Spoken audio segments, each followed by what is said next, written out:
The whole point is that what we're going to try to do is excite you with the idea of electrifying Baltimore. Listen, this is a story of lifestyle changes for people in really just over 2 generations, and we're only going to do 50 years. What happens to the citizens of Baltimore? They go from candles and kerosene all the way to incandescent light bulbs, fire and light combined. Rembrandt Peale. Say, wait a minute, he not only did that, he impressed the population so much because then he put light in his museum. And passers-by would peek in the windows, not so much to see the artwork, Peale's artwork on the walls of his museum. They wanted to simply see a room that was actually lit up at night. This was quite impressive to people.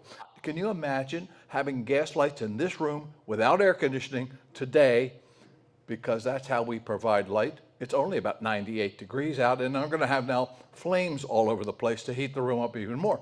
And so that's one of the issues, the heat. It's poisonous, it's explosive. It depletes the oxygen in the room so we don't think too clearly anymore, right? Well, that's a whole nother story. But you, in your home, have electricity. A lot of your friends don't have it yet. If they have electricity, they might have a stove, but you have a stove and a refrigerator. Now, it's not very polite for you to brag to your friends about you got electricity, you got a stove, and you got a refrigerator, right? So how do you tell them? At the church social, you bring Jell-O.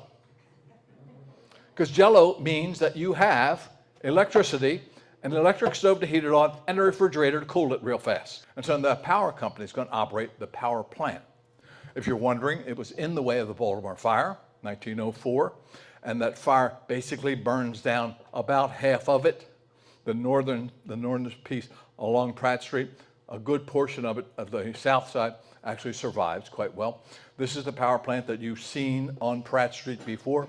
That gantry work that is on the right side of the picture on the 1909 photograph, that gantry work, that's simply elevators for coal, to bring coal up, because with the coal, you light a fire with the coal, and then you boil water, which creates steam, and that steam then begins to turn that dynamo that creates the electricity, okay?